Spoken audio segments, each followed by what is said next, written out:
Hello guys, nongeye kubasuhuza cyane. Uyu basuhuza ni Modern Boy, mwarimu wanyu. Ahangaha tumenyereye kuba ari mu ishuri ry'Abanyarwanda ryigisha ikoranabuhanga ariryo bita Skillnet Rwanda. Niba uyisanze ari ubwa mbere rero, amazina n'ubundi ni Modern Boy nk'uko mbivuze, Timobisi Clever. Ayo niyo mazina yanjye ujye unyita uko ushaka. Byose ayo nayanjye yose ndayemera. Kuri video yabanje niba utayibonye ndakwinginze kugira ngo ujye kuyireba. Description yanjye aho hepfo cyangwa se aho hepfo muri description y'iyi video harimo link y'iyo video yabanje yavugaga kuki ku buryo se telefone yawe ikora gakeya. Ni gute wabigenza kugira ngo ikore ikize gute, ikore yihuta, yongere ikore nkuko wayiguze. Ndakwinginze kugira ngo nugumana nanjye muri iyi video uraza gusoza cyangwa se turaza kugera ku musozo w'iri somo ry'uyu munsi telefone yawe iri gukora nkuko wayiguze, iri gukora yihuta.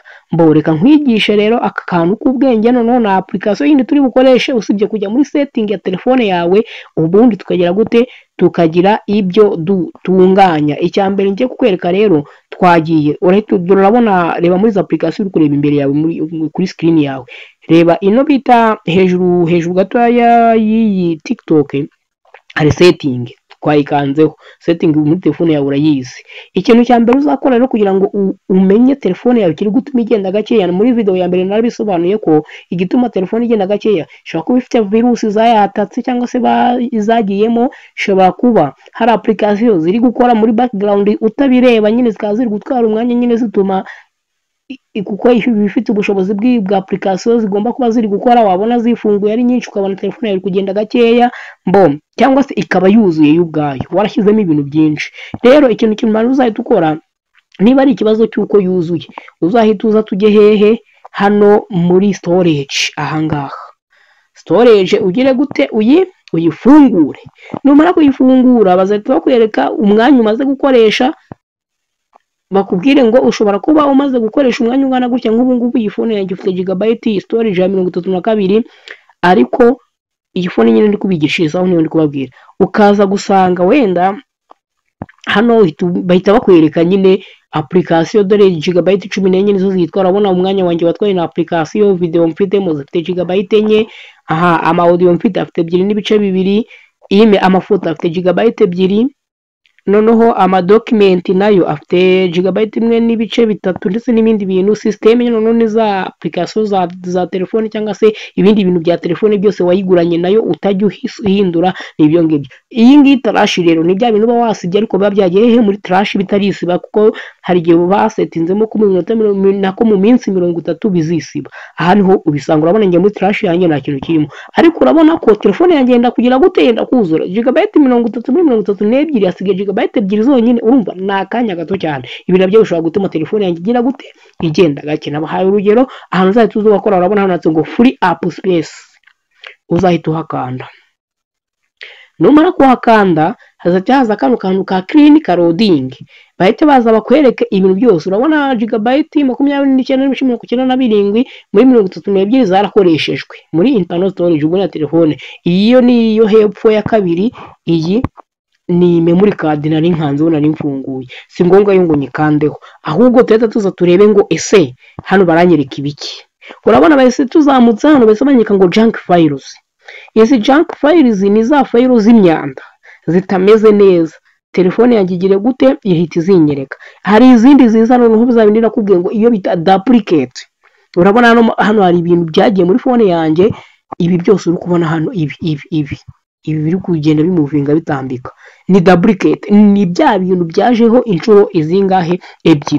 Ibyo rero nabyo biri mu bintu bigira gute, bintwarira umwanya wa telefone, bigatuma igira gute, ikora gakeya. Ibindi bizaza ni ibyo bita memes, n'ubufoto buri aho ngaho bwagiye buza downloading se cyangwa se butagaragara neza, ugasanga n'ubwagiye bwisevinga buvuye kuri WhatsApp buvuye hehe. Utu dufoto rero utu natwo iyo ubonye utadukeneye uhita ugira gute, uhita usiba. Ikindi, delete all the screenshots. Ahangaha isinyereka ama screenshot nafashe kera mbere. Ihita imbwira ati ese aya ma screenshot uracyayakeneye cyangwa ntukiyakeneye, ikamuha uburenganzira bwo kugira gute, kuyasiba. Hari n'ibyo bita no delete blurry photos. Blurry photos ni amafoto atagaragara neza. Telefone ihita ibanza ikareba iyo ushyizemo ifoto buri ihita yicakinga ikareba isi iyi foto iragaragara, dore ahangaha uzagira umumaro. Ibi ngibi rero nabyo iyo ubonye bitagize gute utabikeneye ubona bitagaragara uhita ubisiba. Hari n'ibyo noneho bitararije files cyangwa se files. Izi file noneho cyane izi ni ya mafayiro manini, urugero nka filime uba ufitemo ibiki, iyo udashaka kuyisiba urazihorera ukaza ukareba noneho bitewe n'icyumba bigiyemo cyangwa se foda bigiye birimo, urugero nk'izi ngizi nakuye kuri Zenda cyangwa se noherejwe kuri Zenda nkazisiba.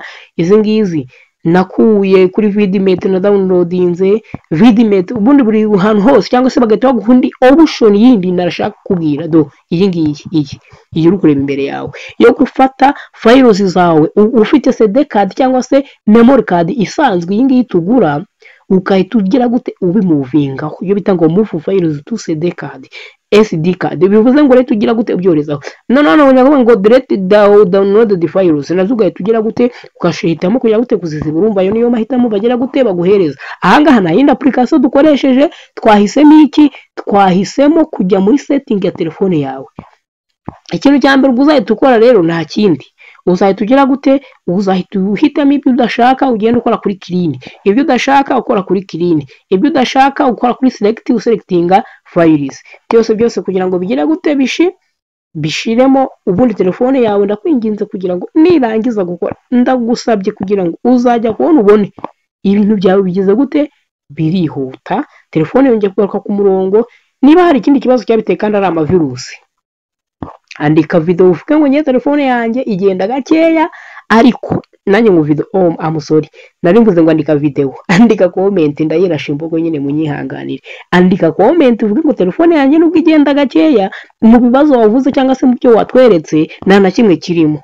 Niba nta na kimwe kirimo rero ndahita andika muri comment, ndahita ngukora indi video yo kukwerekana noneho uburyo ki wamenya ngo telefone yanjye ifite amavirusi cyangwa nayifite. Leta nkwigisha indi video yo kumenya ngo telefone yanjye ifite amavirusi, barayihakinze cyangwa ntago bayihakinze, hari ibintu birimo ntazi cyangwa nabirimo.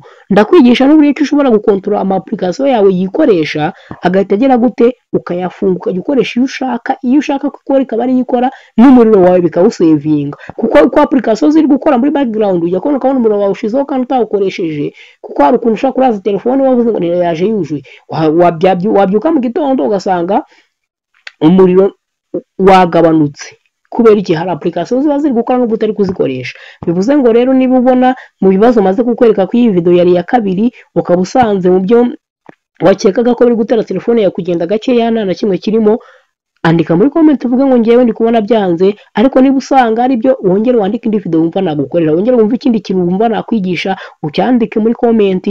Navuze ko iri shuri ry'Abanyarwanda icyo usabwa ni ukwicara ukiga, wakiga ubundi ugashyira mu bikorwa ibyo wize, kuko aya mafaranga abantu bajya baguca bari kugukorera telefone, ugasanga uramubwira ngo telefone yanjye ngo yagiyemo ngo aka kantu kahehe, ugasanga nta kantu bari kujya muri setting gatoya cyangwa se ari gukora ahantu gatoya ugahita ugakuramo. Rero ndakwinginze kugira ngo umbwire ati twigisha ibi n'ibi, ca muri izi nzira utubwire ibi n'ibi.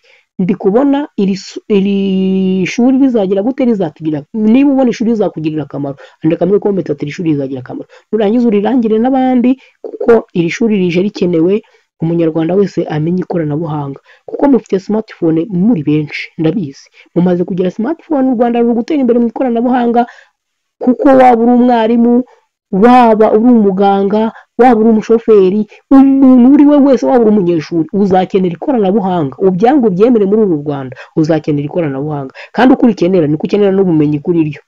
Ndakwinginze rero nzajya mbigisha n'uburyo ki wakirinda abahakazi bitewe n'iyo n'amasomo muzamukeneye. Nitugera mu masomo ya internet, kugira ngo umuntu ajye gukoresha internet, nzabigisha uburyo ki ushobora kwirinda n'uburyo ki ushobora kwinjiza amafaranga yakuye hehe mu ikoranabuhanga. Nk'ibi ngibi ndi kukubwira byo kuba wakora amafaranga bajya bagucana ukaba wayaca abandi, bakubwira ati nkuriramo aka kantu, ugahita ugira gute ubaga ati kugakuramo ni ibiceri ibi n'ibi gutyo.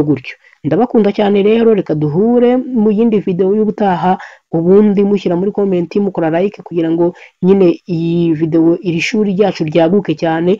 Wowe utarakoze subscribe ndakwinginze yikore kugira ngo wiyandikishe n'indi video zo gutigira gute ikugeraho mu bantu ba mbere, kuko tubakoreza ati rya shuri ryawe bashyizeho isomo jya kwiga. Uraba witeganyirije. Ubundi ndabakunda cyane, ni umuhungu wanyu, teacher wanyu, Modern Boy Timobi C Clever, I love you so much. Ciao ciao.